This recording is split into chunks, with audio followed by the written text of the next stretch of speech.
இந்த அடாவடித்தனம் என்பது நம்மளுடைய உலக ஜனநாயக வரலாற்றில் காணாத விஷயமா இருக்கிறது. நாங்க சொல்றது மட்டும்தான் நடக்கும் என்று பெரிய பிளான் வச்சுட்டு தான் இந்த பாராளுமன்ற கூட்டத்தொடரை ஆரம்பிக்கிறாங்க. இவர் 20 நாள் ஆகுது, இவரை தூக்கிட்டு போன அந்த விதம் இருக்கு இல்லையா, அங்கதான் இது இந்த காக்ரோச் கையில இருந்து கூட அது வெளியே போகுது. அவங்கதான் பிள்ளைகள் வர ஆரம்பிக்கிறாங்க. அங்கதான் ஏங்க 13 வயசு 14 வயசு குழந்தைகள் அதை விட சின்ன குழந்தைகளோட வந்திருக்கிறது. நீங்கள் தோற்று விட்டீர்கள் என்று அர்த்தம். அடிக்கடா போட்டு அடி வெளுத்து வாங்கடா பசங்களாவது இளவாதுன்னு சொல்லிட்டு போட்டு அடிச்சு வெளுத்து வாங்கியிருக்காங்க. அந்த லத்தீனுடைய அந்த கடைசியில இந்த முள் இருக்கு இல்லையா, அந்த நெயில்ஸ் இருக்கு இல்லையா, அதை வச்சு அடிக்கிறானுங்க. மோதிக்கு எதிராக ஒரு மனநிலை இந்த கூட்டத்தில் வந்திருக்கிறது. இன்னொரு கூட்டம் இருக்குதுங்க, இதே இளைஞர்களுடைய கூட்டம், மோதி வளர்த்த ஒரு கூட்டம் இருக்கிறது. அந்த கூட்டம் ஜெயராம் ஜெயராம் சொல்லித்தான் ஓடிக்கொண்டிருக்கிறது. அது வேற கூட்டம் இருக்கிறது. அந்த கூட்டத்துக்கு இந்த கூட்டத்துக்கு நீ அடுத்து ஒரு ஒரு போராட்டம் மரப்பு வருது.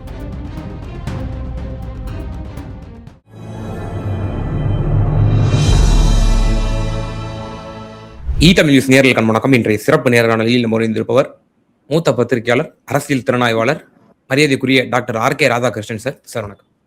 வணக்கம் சார். தலைநகர் டெல்லியில தொடர் போராட்டங்கள், கைது நடவடிக்கைகள் கூட நேற்று பார்த்திருந்தோம். மாணவர்கள் மீது காவல்துறையினர் அந்த அடக்குமுறை செய்த விதம், இப்போ இன்றைய தினமும் தொடர்ந்து 3வது நாளாக மான்சூன் செஷன் என்ன ஆக போகுதுன்னு தெரியல, மீண்டும் முடங்க போகுதா நாடாளுமன்றம் அப்படின்னு தெரியல. ஸோ டெல்லியிலிருந்து வரக்கூடிய தகவல்கள் என்னவாக இருக்கு சார்?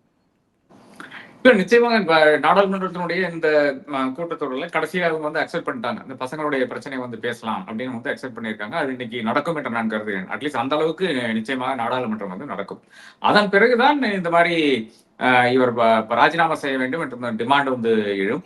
நிச்சயமாக அதை ஆளுங்கட்சி ஒத்துக்கொள்ளாது. ஏனென்றால் நாம எவ்வளவுதான் அடாவடித்தனம் சொன்னாலும், என்ன ஒரு அயோக்கியத்தனம் செஞ்சாலும் அது மோடி அரசாங்கத்தை பொறுத்தவரை நீங்க தொடரலாம். ஹர்தீப் சிங் புரி செஞ்ச பிரச்சனைகளாலும் சரி, ஜெய்சங்கர் செஞ்ச அந்த அளவுக்கான மோசமான விஷயங்களாலும் சரி, நிர்மலா சீதாராமனும் சரி, இவரு கம்ப்ளீட் இன்எஃபிஷியன்சியினுடைய ஒரு உச்சகட்டமா இருக்கின்ற அமைச்சர்கள். அந்த அமைச்சர்கள் இன்னும் 10 வருஷமாக 12 வருஷமாக தொடர்ந்து கொண்டுதான் இருக்கிறார்கள். யாருக்கும் ஒரு பிரச்சனையும் வரப்போறது இல்லை. அப்ப அங்கதான் பிரச்சனை வரும், அங்கதான் கூச்சல் குழப்பம் வரும்னு நினைக்கிறேன். அப்ப நேற்றைய தினம் அவர்கள் கேட்டார்கள், ராகுல் காந்தி ஸ்பீக்கரை சந்தித்து கேட்டார், இந்த மாதிரி பசங்களுடைய இந்த இஷ்யூல பேசணும் என்று. அது மறுக்கப்பட்டது. அதன் பிறகுதான் அது ஒரு அரசியல் பிரச்சனையாக அவர்கள் மாட்டுகிறார்கள். அதன் பிறகு அந்த பிரதமருடைய இல்லத்தின் முன்னாடி போய் நிற்கிறாங்க. அப்போ நேற்றைய அனுமதிக்கல் அது அனுமதிக்கவில்லை. ஏனென்றால் பாராளுமன்றம் என்றால் நான் சொல்றதான் நடக்கும் என்றதுதான் மோடியினுடைய பாராளுமன்றத்தில் நாங்க சொல்றது மட்டும்தான் நடக்கும் என்று பெரிய பிளான் வச்சுட்டு தான் இந்த பாராளுமன்ற கூட்டத்தொடரை ஆரம்பிக்கிறாங்க. அதாவது எவ்வளவோ கட்சிகளை உடைத்து நொறுக்கி NCPI என்ற ஒரு புது கட்சி உலகத்திலேயே இல்லாத கட்சி திடீர் என்று பிறவி எடுத்திருக்கிறது. இது உலக ஜனநாயக வரலாற்றுல முதல் முறையாக ஒரு தேர்தல் 2024 நடக்குது. 2026 ஜூலை மாதம் திடீரென்று திடீரென்று அந்த உருவான ஒரு கட்சிக்கு 20 நாடாளுமன்ற உறுப்பினர்கள் வருகிறார்கள். இதை விட ஒரு ஜனநாயகத்துல இதை விட பெரிய ஒரு மோசடி யாருமே செஞ்சது இல்லைங்க. உலக வரலாற்றிலேயே யாருமே செஞ்சிருக்க மாட்டாங்க. இதி அமீன்ல இருந்து ஆரம்பிச்சு எடுத்து பார்த்தாங்க கூட யாருமே இந்த அளவுக்கு ஒரு ஒரு விஷயத்த பாகிஸ்தான்ல நடக்காத விஷயம் எடுத்துக்கொள்ளுங்களேன். அதாவது ஒரு கட்சியை உருவாக்கி கொண்டு அந்த கட்சிக்கு டேய் இல்லைன்னா கேஸ் போட்டுருவாண்டா, இல்லைன்னா பிடிச்சி உள்ள தள்ளிடுவான்னு சொல்லிட்டு ஒரு 20 MPs பிடிச்சு நசுக்கி கொண்டே உட்கார வச்சிருக்காங்க பாருங்க. இதுதான் இந்த தன்மை என்பது, இந்த அடாவடித்தனம் என்பது நம்மளுடைய உலக ஜனநாயக வரலாற்றில் காணாத விஷயமா இருக்கிறது. அப்போ ரொம்ப பிளான் வச்சு ஆரம்பிச்ச ஒரு இது. அதாவது எப்படியாச்சும் 360 நபர்களினுடைய அந்த 2/3 மெஜாரிட்டி கொண்டு வர வேண்டும், இவர்களை ஒழிக்க வேண்டும், எதிர்கட்சிகளை ஒழிச்சு டீலிமிட்டேஷன் எல்லாம் கொண்டு அடுத்த எலெக்ஷன் நாம இப்பயே செக்யூர் பண்ணிடலாம். இந்த கூட்டத்தொடர்ல அடுத்த எலெக்ஷன் செக்யூர் பண்ணிடலாம். பாக்கி கியானேஷ்குமார் பார்த்துப்பான். அதான், அதாவது எப்படி பெங்கால்ல ஒரு எலெக்ஷன் நடத்தணுமோ அதே மாதிரி பாக்கி எல்லா இடத்துலையும் நடக்குது. அதனுடைய ஃபர்ஸ்ட் ஸ்டேஜ் என்ன, இருக்கின்ற அத்தனை அதிகாரிகளையும் மாத்தி விட்டுறது. அதாவது இப்ப அதிகாரத்தில் இருக்கின்ற அத்தனை அதிகாரிகளையும் மாத்தி விட்டு தனக்கு தேவைப்படுகின்ற எங்க போனாலும் ஒரு 10 பேர் வந்து யூதாஸ் இருக்கத்தானே செய்யறான். அந்த யூதாசுகளை வைத்துக்கொண்டு ஒரு புது சிஸ்டம் வந்து அங்க கிரியேட் பண்றது ஒண்ணு.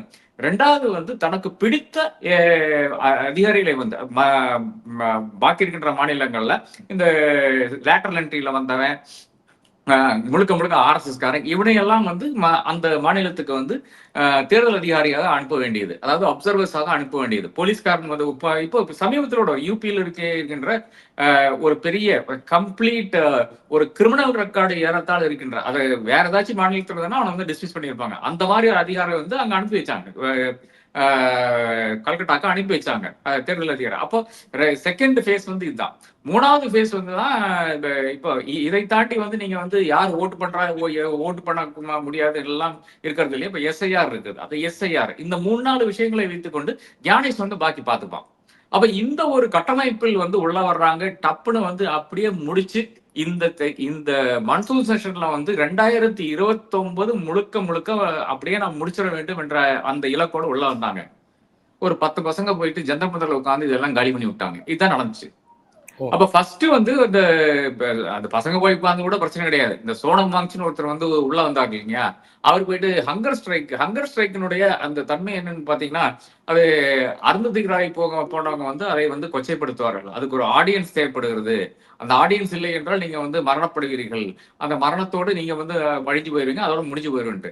ஆனா அதனுடைய ஒரு தன்மை இருக்குது, ஒரு பவர் அதுக்கு இருக்கிறது. அந்த பவர் தான் நாம பார்க்கணும். சோனம் வாங்சுக் போல ஒரு நேர்மையான ஒரு மனிதனை வந்து என்எஸ்ஏல பிடிச்சி வச்சிருந்தாங்க, அது ஒரு விஷயம். யாரை வேணாலும் தேச துரோகி என்று முத்திரை குத்தி அவர்களை வந்து சிறைபிடிக்கலாம், அது அடுத்த ஒரு தன்மை, இந்த அரசாங்கத்தினுடைய பெரிய ஒரு தன்மை. அதையும் செய்தார்கள். அதை தாண்டி இவர் வந்து 20 நாள் ஆகுது, இவரை தூக்கிட்டு போன அந்த விதம் இருக்கு இல்லையா, அங்கதான் இது வந்து இந்த காக்ரோச் கையில இருந்து கூட அது வந்து வெளியே போகுது. அவங்கதான் பிள்ளைகள் வர ஆரம்பிக்கிறாங்க. அங்கதான் ஏங்க 13 வயசு 14 வயசு குழந்தைகள் வந்து அதை விட சின்ன குழந்தைகளோட வந்திருக்கிறது. வந்து ஒரு போராட்டத்தினுடைய பாகமாக இருக்கும்போது யூ ஹேவ் லாஸ்ட் த பிளாட்னு அர்த்தம், நீங்கள் தோற்று விட்டீர்கள் என்று அர்த்தம். ஒரு இடத்துல சதி முறியடிக்கப்பட்டு விட்டதுன்றீங்க. ஆமா, பாராளுமன்ற ஜனநாயக முறையில் வந்து நீங்க ஜெயித்து விட்டீர்கள். எப்படி ஜெயிப்பீங்க? ஒரு ஞானேஷ்குமாரை வச்சு, ஒரு சுப்ரீம் கோர்ட்டை வச்சு, ஒரு எவனை வச்சாலும் பாராளுமன்றத்துல அடிச்சு தூக்கி துவம்சம் பண்ணி, இன்னைக்கு ஒரு ஹைகோர்ட் சொல்லுதுங்க, இந்த மாதிரி ஒரு ப்ரொடெஸ்ட் பத்தி விஷயங்கள்லாம் என்கிட்ட கொண்டு வராதீங்க அப்படின்னு, சிவில் லிபர்ட்டிஸ் விஷயத்த வந்து எனக்கு கொண்டு வராதீங்கன்னு சொல்லுது ஒரு ஹைகோர்ட் சொல்லுது, டெல்லி ஹைகோர்ட் சொல்லுது. ஒரு சுப்ரீம் கோர்ட் சீஃப் ஜஸ்டிஸ் தான் இந்த காக்ரோச் என்ற இந்த பிரயோகத்தை வந்து செஞ்சாரு. பாரசைட்ஸ் என்று சொன்னார்கள், அதே மாதிரி காக்ரோச் என்று சொன்னார்கள். யாரு? சூரியகாந்த், இப்ப இருக்கின்ற சீஃப் ஜஸ்டிஸ். அனைத்தையும் செட்டப் பண்ணிட்டாங்க. இந்த 10 பசங்க வந்து காலி பண்ணிட்டாங்க. இதுதான் டெல்லியில் நடக்கின்ற விஷயம். இன்னைக்கும் அது தொடர்ந்து கொண்டு இருக்கிறது. இவனுக்கு அடிச்சு துவம்சம் பண்ணி, ஏங்க அவர் போலீஸ் கமிஷனர் கொண்டு போட்டு, அதாவது முன்னாடி இருக்க போலீஸ் கமிஷனர் வந்து இவ்வளவு பண்ணக்கூடாதுங்க, இதுதான் செய்ய முடியும், இதுக்கு மேல செய்ய முடியாது என்று சொன்னதுக்காக அந்த ஆளை வந்து மாத்தி விட்டுறாங்க. மாத்தி விட்டு ஒரு ஸ்பெஷல் டைரக்டர், ஐபியில் இருந்த நபர் எல்லாமே வந்து உங்களை மாதிரி என்ன மாதிரி சிவிலியன் ட்ரெஸ்ல தான் இருப்பாங்க.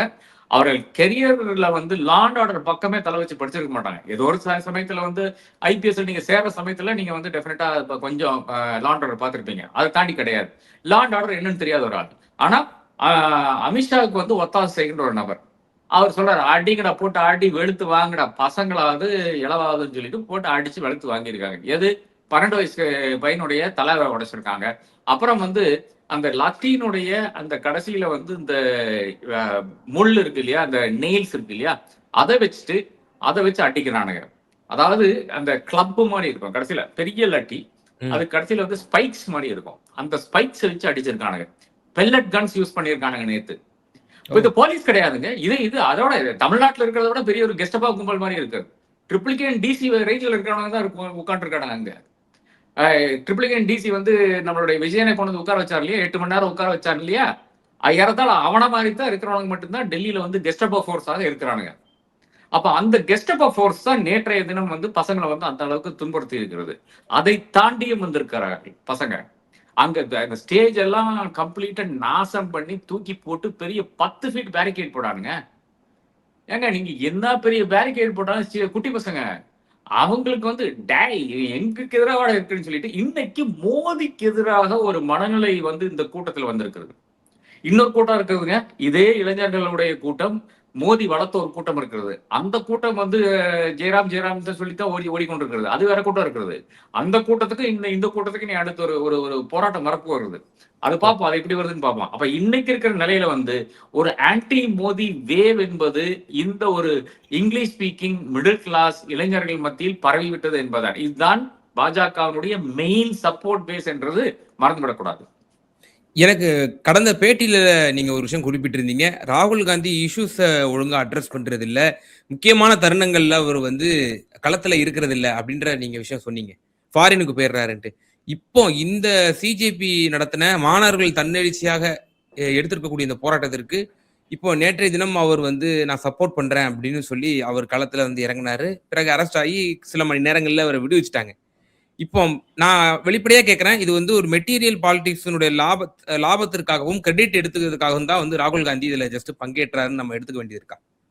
இல்ல ராகுல் காந்தி ஒரு சின்சியர் பர்சன் தான். வேலை பண்ணும்போது சின்சியரா இருப்பாரு. நம்மள மாதிரி தான். 9 to 5 9 மணிக்கு கரெக்டா வந்து கிளாக்கிங் பண்ணிட்டு 5 மணிக்கு கிளம்பிடுவாரு. அப்ப அதுக்குள்ளால நீங்க வந்து என்ன சின்சியரிட்டி எதிர்பார்த்தாரோ அந்த எல்லா ஃபுல் சின்சியரா வந்து வேலை பண்ணுவாரு.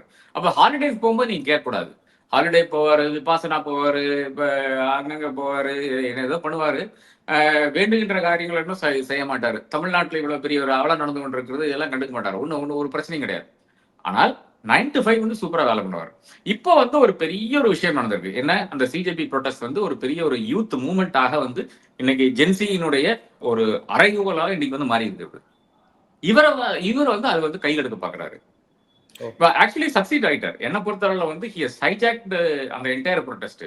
எப்படின்னு பாத்தீங்கன்னா இந்த பசங்களுக்கு வந்து நிச்சயமாக வந்து 7RCR இது பழைய பேரு 7 ரேஸ் கோர்ஸ் ரோடு இருக்கு. இப்ப ஏதோ கர்த்தவிய லூஸ் தன்மை ஏதோ பேர் வச்சிருக்கானுங்க. அப்ப அந்த பிரதமருடைய வீட்டுக்கு முன்னால போகின்ற அந்த ஒரு ஒரு விஷயம் வந்து இவர்களால் செய்ய முடியாது. பசங்களால் செய்ய முடியாது. இவங்க வண்டி அந்த வழியா போகுது. இவர் வந்து நிறுத்துறாரு. பிரதமர் வீட்டுக்கு முன்னால் நிறுத்துறாரு. நிறைய என்ட்ரன்ஸ் இருக்கு. ஒரு என்ட்ரன்ஸ் முன்னாடி நிறுத்துறாரு. நிறுத்தி வந்து அண்ணன் உட்காந்துட்டாருங்க. அங்க உட்கார்றதுல என்ன ஆகுதுன்னு பாத்தீங்கன்னா பின்னால வருகின்ற DK சிவகுமார், அதன் பிறகு வந்து சதீஷன், கேரளா முதல்வர், கர்நாடக முதல்வர், மல்லிகார்ஜுன் கார்கே, இவரு நம்ம சித்தாராமையா, சுர்ஜேவாலா இருக்கிற ஒரு பூரா அந்த என்டையர் கும்பல் வந்து டப்புன்னு வந்து அங்க வந்து லேண்ட் ஆயிருது. அதாவது கவர்மெண்ட்டுக்கு ரியாக்ட் பண்றதுக்கு டைம் இல்ல.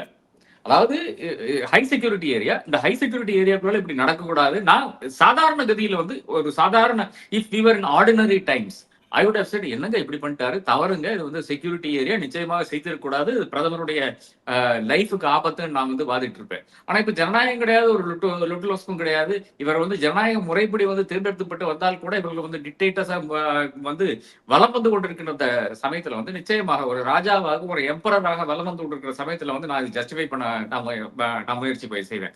ஏனென்றால் இப்படி ஒரு ப்ரொடெஸ்ட் இது வந்து ஒரு அன்ஹர்ட் ஆஃப் ப்ரொடெஸ்ட். யாருமே பாராளுமன்றத்தில் பல செஞ்சிருக்காங்க. இங்க வந்து செய்ய முடியாத ஒரு விஷயம் வந்து நேற்றைய தினம் செய்திருக்கிறார்.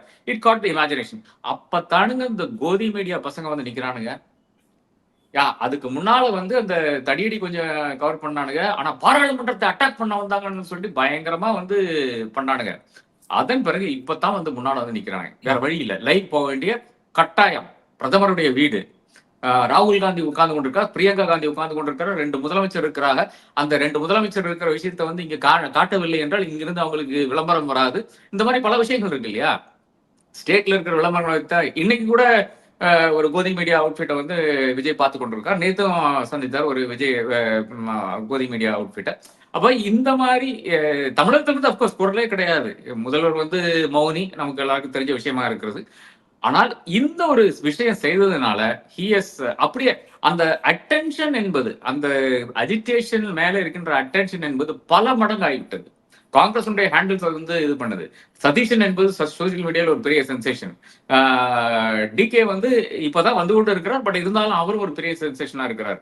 அப்ப இதையெல்லாம் சேர்த்து ஒரு பெரிய ஒரு நேத்து ஈவினிங் வந்து பயங்கரமான ஒரு பூஸ்ட் வந்து இந்த மூவ்மெண்ட்டுக்கு வந்திருக்கிறது. இதை தாண்டி வருகின்ற விஷயங்கள்னு பாத்தீங்கன்னா இன்று பாராளுமன்றத்தில் வந்து டிஸ்கஷன் நடக்கும். அதன் பிறகு வந்து அமளி ஏற்படும். அடுத்ததாக இனி அடுத்த ஒரு ஒரு ஒரு லத்தி சார்ஜ் வந்து முயல மாட்டாங்க. அங்க அந்த இடத்துல வந்து ஜந்தர் மந்தர்ல பண்ண மாட்டாங்க. அவர்கள் வந்து பொறுத்திருந்து பார்ப்பார்கள் என்ன செய்ய முடியும் என்று. அடுத்து இனி பேச்சுவார்த்தைக்கு அழைப்பார்கள். அந்த மாதிரி விஷயங்கள் நடந்துவதற்கான வாய்ப்பு இருக்கு. இந்த மான்சூன் செஷன் ரொம்ப ப்ரீ பிளான்டா பயங்கரமான ஒரு சூழ்ச்சி செஞ்சு தான் நடத்துறாங்கன்னு சொன்னீங்க. மசோதாக்கள் கிட்டத்தட்ட 8 தாக்கல் செய்ய போவதாக நமக்கு முன்பு தகவல் வந்தது. இன்னும் டிராஃப்ட் கொடுக்கப்படல. இப்போ இந்த நீட் விவகாரத்துல தலைவர்கள் கைது, எம்பிக்கள் கைது, இதை பற்றி திரு மு.க. ஸ்டாலின் அவர்கள் ராகுல் காந்தி கைதை கண்டிக்கல, மாறாக நீட் முழுவதும் ரத்து செய்வதுதான் இதற்கு தீர்வு அப்படிங்கிற ரீதியில இப்ப இன்னைக்கு ஸ்டேட்மெண்ட் விட்டுருக்காங்க. ஸோ மு.க. ஸ்டாலின் அவர்களுடைய இந்த செயல்பாடுகளுமே கூட முன்பு எழுப்பிய அதே சந்தேகத்தை மேலும் வலுவடைய செய்கிறது அல்லவா? அவர்கள் இந்த 22 எம்பிக்களுடைய நிலை என்னவா இருக்க போகிறது? அவர்கள் எதிர்த்து வாக்களிப்பார்களா, அல்லது வாக் அவுட் செய்வாங்களா, அல்லது பாஜகவுக்கு ஆதரவாக வாக்களிப்பார்களாங்கிற ஒரு $1 மில்லியன் கொஸ்டின் தொடர்ந்து அது முன்வைக்கப்படுது. எப்படிங்க? அது ஒரு கட்டமைப்பு தானே. அதாவது காங்கிரஸ் செய்த ஒரு கட்டமைப்பு. அவர்களுடைய அந்த இன்செக்யூரிட்டினால செய்கின்ற ஒரு விஷயம். எப்படிங்க திமுக 15 வருடம் பாஜகவுக்கு எதிராக அரசியல் செய்துட்டு இன்னைக்கு திடீர்னு திரும்பி இல்லங்க நாங்க பாஜக சப்போர்ட் பண்றோங்க 2 அமைச்சர்கள் கொடுத்துறாங்க சொல்ல முடியுமா? எனக்கு தெரிஞ்சு அது முடியாது. அது இயலாத காரியமா இருக்கிறது. பிராக்டிகல் பாலிடிக்ஸ்ல அது நடந்தாலும் நடக்கலாம். பட் என்னை பொறுத்தவரை அது முடியாத காரியமா இருக்குது. மு.க. ஸ்டாலின் என்ற நபர் அது செய்ய மாட்டார். அதை தாண்டி எல்லாமே இவங்க தானுங்க. இன்னைக்கு நீட்ட தமிழகத்துல இன்னைக்கு 2 முன்னாள் முதலமைச்சர்கள், ஒரு பிரசன்ட் முதலமைச்சர். யார் ஒரு கருத்து சொல்லியிருக்காங்க இன்னைக்கு? ஒரே ஒரு முதல்வர் தான் முன்னாள் முதல்வர் தான் சொல்லியிருக்காரு. இவர் மட்டும் தான் எம்.கே. ஸ்டாலின் தான் சொல்லியிருக்காரு. எடப்பாடி பழனிசாமி எங்க தூக்கிட்டு இருக்காருன்னு தெரியல. அவர் கொஞ்சம் எழுப்பி விட்டீங்கன்னா அவரும் இதான் சொல்லுவாரு. எழுப்பி விட்டு ஒரு மைக்க போட்டீங்கன்னா டெஃபினட்டா இதை தான் சொல்லுவாரு. ஆனா அவருக்கு இது என்னங்க நாம என்ன பேசிட்டு என்ன ஆக போகுதுன்னு சொல்லிட்டு அவர் பார்க்கவே முடியாதுங்க. அவர் கட்சியில இருந்து கண்டனத்துக்குரியது என்ற ஒரு நான் நேற்று ஒரு வீடியோ போட்ட பிறகு ஒரு 12:30 மணிக்கு நைட்டு ரொம்ப யோசிச்சு எப்பா இது ஜனநாயகத்தை இது பண்ணிடுவாங்களோ முடக்கிடுவாங்களோ அப்படின்னு நினைச்சது. காசு அள்ளணும் இல்ல, இந்த 3-4 நாள்ல இப்ப காசு அண்ணணும், மர்ச்சன்டைஸ் அப்படி இப்படின்னு எல்லாம் சொல்லிட்டு பயங்கரமான ஒரு பெரிய ஒரு பப்ளிசிட்டி இன்னைக்கு நடந்து கொண்டு இருக்கிறது. அதாவது டிஷர்ட் விற்கணும், இது பேட்ஜ் விற்கணும், இது விற்கணும், அது விற்கணும், இப்படி ஒரு இந்த ஜனநாயகத்தினுடைய ரிலீஸை ஒட்டி கொண்டு பயங்கரமான ஒரு பப்ளிசிட்டி கிரேஸ் நடந்து கொண்டு இருக்கிறது. அதுல அப்படியே அள்ளணும்னு பாக்குறாங்க. என்னென்ன விட்டாங்களோ அந்த காசு விட்ட காசெல்லாம் இன்னைக்கு இந்த வீக்கெண்ட்ல அள்ளணும்னு பாக்குறாங்க. அதற்காக ரொம்ப கஷ்டப்பட்டு வேலை செஞ்சு கொண்டிருக்காங்க. அதுக்கு நடுவில் நீட்டாவது இளவாவது. இதுதான் அப்ரோச். இதனாலதான் ஒரு முதல்வர் இதுவரை வாயை திறக்கவில்லை. நான் நேத்து நைட் ஒரு வீடியோ போட்டேன், இன்னைக்கு காத்தால ஒரு வீடியோ போட்டேன், ஆங்கிலத்தில் இன்னைக்கு போட்டேன், நேத்து தமிழ்ல போட்டேன். எங்க முதல்வரே உங்க மேனிபெஸ்டோல சொன்ன விஷயம் தான், அதை அப்படியே படிச்சா கூட போறோம், அதோட செய்ய மாட்டேங்கிறார் ஒரு முதல்வர். என்ன பயன் புரியல சார். இறுதியான ஒரு கேள்வி. இப்ப டிஎம்கே எம்பிஸ் அப்போஸ் பண்ணாலுமே பிஜேபியால ரிமைனிங் இருக்கக்கூடிய பில்ஸ் அஸ் வெல் அஸ் சட்ட திருத்தம் 362 வேணும் டீலிமிட்டேஷனுக்கு, அதை பாஸ் பண்ணிடுவாங்கன்னு சொல்லி நீங்க யூகிக்கிறீங்களா, கணிக்கிறீங்களா, எப்படி பாக்குறீங்க? இல்ல இப்ப டிஎம்கே இல்லாத முடியாது. டிஎம்கே இல்லாத இதுல முடியாது. ஏனென்றால் எஸ்பி என்ன பொறுத்தாலும் சப்போர்ட் பண்ணாது. என்சிபியில பாக்கி இருக்கிற நபர்கள் சப்போர்ட் பண்ண மாட்டாங்க. திரிணாமுல்ல பாக்கி இருக்கிற நபர்கள் சப்போர்ட் பண்ண மாட்டாங்க. காங்கிரஸ் டெஃபினட்டா சப்போர்ட் பண்ணாது. அப்ப காங்கிரஸ்ல இருந்து சில பேர் நபர்களை வாங்க வேண்டிய ஒரு கட்டாயத்துக்கு பிஜேபி தள்ளப்படும். காங்கிரஸ்ல ஆள் இருக்குல்ல, 99 பேர் இருக்காங்க. அதுல இருந்து ஒரு 30 பேரை வாங்க வேண்டியிருக்குது. திமுக 22 பேரு. அந்த 22 பேர் ஹெல்ப் பண்ணா கூட 358 தான் ஆகுது. நம்பர் 358 தான் ஆகுது. இன்னும் 2 பேர் தேவைப்படுகிறார். அது பரவாயில்ல, 2 பேரை வாங்கிடலாம்னு வச்சுக்கங்களேன். ஆனா இந்த 24 பேரை வாங்குறது கஷ்டமா இருக்கும்ன்ற நான் கருதுறேன். அது of course Amit Shah has deep pockets. எவ்வளவு காசு பண்றாங்க, அதானி அம்பானி எல்லாம் கையில வச்சிருக்காங்க. அவங்க என்ன வேணா பண்ணுவாங்க இவங்களுக்காக. அப்ப 24 பேருக்கு என்ன பிரைஸ்ங்கிறதா, 24 எம்பிஸ்க்கு என்ன பிரைஸ்ங்கிறதா ஒரு பெரும் கேள்வியா இருக்கு. பொறுத்திருந்து பார்ப்போம். இந்த செஷன்ல நமக்கு தெரியும். Let us see how much they are worth. அதாவது என்ன சார், எம்பிக்களை ஒரு சரக்கு, அதாவது கடை சரக்குல ஆமாங்க. இப்பதானங்க வாங்கினானுங்க 20 பேர் இப்பதானே வாங்கினானுங்க. அந்த என்சி அது பண்ணி ஒரு புது வீடு மாதிரி ஒரு கட்சியை கட்டி அதுல போட்டிருக்காங்க. சிவசேனா பக்கம் தான் வாங்கினாங்களே, 6 பேர் தான் வாங்கினாங்களே. கமாடிட்டி மட்டும் கிடையாதுங்க. இது சும்மா இது நாம எனக்கு வாயில வருது, முதல்வர் மாதிரி எனக்கு வாயில வருது. நிச்சயமா சார். பல்வேறு விவகாரங்கள்ல நேரில் தெளிவா உங்களோட கருத்துக்களை பண்ணீங்க. ரொம்ப நன்றி. நன்றி.